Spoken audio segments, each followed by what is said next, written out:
નમસ્કાર, weather analysis સાથે હું છું પાયલ અને ગુજરાતમાં ભક્કમ ગરમીની વચ્ચે ફરીથી વરસાદની આગાહી કરવામાં આવી છે।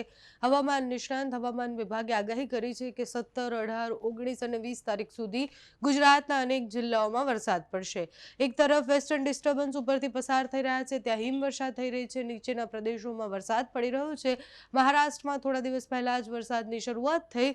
હવામાન નિષ્ણાંત માને છે કે આ પ્રી મોન્સૂન એક્ટિવિટી છે, એટલે માર્ચમાં પણ વરસાદ પડશે, એપ્રિલમાં પણ વરસાદ પડશે અને મેમાં પણ વરસાદ પડશે। એટલે ચોમાસું આવતા પહેલા જે અલગ અલગ સિસ્ટમો બનશે એની અસર થતી દેખાશે। 17 તારીખે ગુજરાતમાં ભારે પવન ફૂંકાય, તમને ગરમીનો અનુભવ અત્યારે પણ થતો હશે। 18 તારીખથી એ ગરમી થોડીક ઓછી થતા એટલે આંશિક રાહત એમાં તમને થોડી જોવા મળશે। 18 તારીખે ગુજરાતના ઘણા બધા વિસ્તારોમાં વરસાદની આગાહી છે। એટલે આપણે જોઈએ તો પાકિસ્તાન તરફથી એક સિસ્ટમ આવે છે, એની અસર તમે જુઓ કે કચ્છમાં વધારે થવાની છે, જામનગર અને એની આસપાસના દરિયાકાંઠાના વિસ્તારમાં વધારે થવાની છે। અહીંયા એક સિસ્ટમ છે, તમે જુઓ કે આ જે સિસ્ટમ છે હૈદરાબાદથી લઈને ઉપર સુધી એ સિસ્ટમની અસર દક્ષિણ ગુજરાત અને મધ્ય ગુજરાતને થવાની છે। એટલે બે અલગ અલગ સિસ્ટમ અને બે અલગ અલગ વિસ્તારોમાં પડતા એ વરસાદ, વેસ્ટર્ન ડિસ્ટર્બન્સની અસર અને એટલે જ ગુજરાતના અનેક વિસ્તારોમાં હવામાન વિભાગ, હવામાન નિષ્ણાંત બધાએ આગાહી કરી છે એ પ્રમાણે વરસાદ પડવાનો છે। જામનગરમાં 18 તારીખે વરસાદની આગાહી છે, એટલે સૌરાષ્ટ્ર અને કચ્છમાં વરસાદ પડવાનો છે। સાથે જ દક્ષિણ ગુજરાતના અનેક ભાગોમાં 18 તારીખે 19 તારીખે વરસાદ પડે તેવી સંભાવના છે। તીવ્રતા ધીરે ધીરે વરસાદની ઓછી થઈ જશે, કારણ કે આ સિસ્ટમ આધારિત વરસાદ છે, એટલે પ્રી મોન્સૂન એક્ટિવિટી 2-3 દિવસ ચાલતી હોય છે। એટલે મોટાભાગે કોઈક વાર વધારે લાંબી પણ ચાલે તો પણ સામાન્ય મધ્યમ વરસાદ લઈને આવે। 18 તારીખે સૌરાષ્ટ્રના ઘણા બધા વિસ્તારોમાં, ઉત્તર ગુજરાતમાં વરસાદ પડશે, અમદાવાદની આસપાસ વરસાદની આગાહી છે, સાથે જ મધ્ય ગુજરાતમાં વરસાદની આગાહી છે, દક્ષિણ ગુજરાતના સુરત, નવસારી, વલસાડવાળા પટ્ટામાં વરસાદ પડે તેવી સંભાવના છે।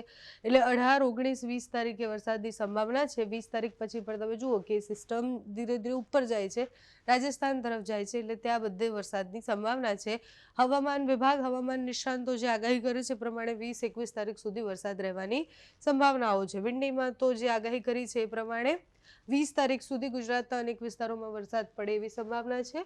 હવામાન વિભાગ શું કહે છે, તો હવામાન વિભાગની આગાહી પ્રમાણે 18 તારીખે કચ્છ, બનાસકાંઠા, પાટણ, સાબરકાંઠા, મોરબી, જામનગર અને દેવભૂમિ દ્વારકામાં વરસાદની આગાહી છે। છૂટોછવાયો સામાન્ય મધ્યમ વરસાદ પડે તેવી સંભાવના છે।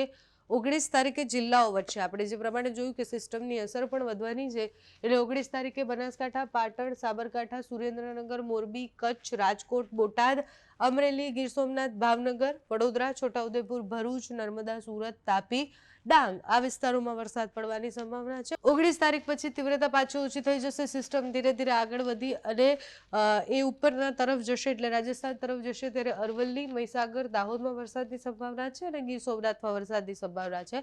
એટલે મોટાભાગે 3 દિવસ તો વરસાદ પડવાનો જ છે ગુજરાતમાં। હજુ આમાં ફેરફાર થઈ શકે છે, પ્રી મોન્સૂન એક્ટિવિટી કેટલી લાંબી ચાલે છે, ક્યાં ક્યાં બીજે વિસ્તારોમાં વરસાદ પડશે, હવામાન વિભાગ, હવામાન નિષ્ણાંત જે માહિતી આપતા રહેશે તમારા સુધી પહોંચાડતા રહીશું। અત્યારે તમારે ત્યાં કેવું વાતાવરણ છે, કેટલી ગરમી પડી રહી છે, અમને કમેન્ટ્સમાં જણાવજો। અત્યારે આ વિડીયોમાં બસ આટલું। જો તમે અમને યુટ્યુબ પર જોઈ રહ્યા હોય તો સબસ્ક્રાઇબ કરજો, ફેસબુક પર જોઈ રહ્યા હોય તો ફોલો કરજો, અમારા આ વિડીયોને લાઇક અને શેર કરજો।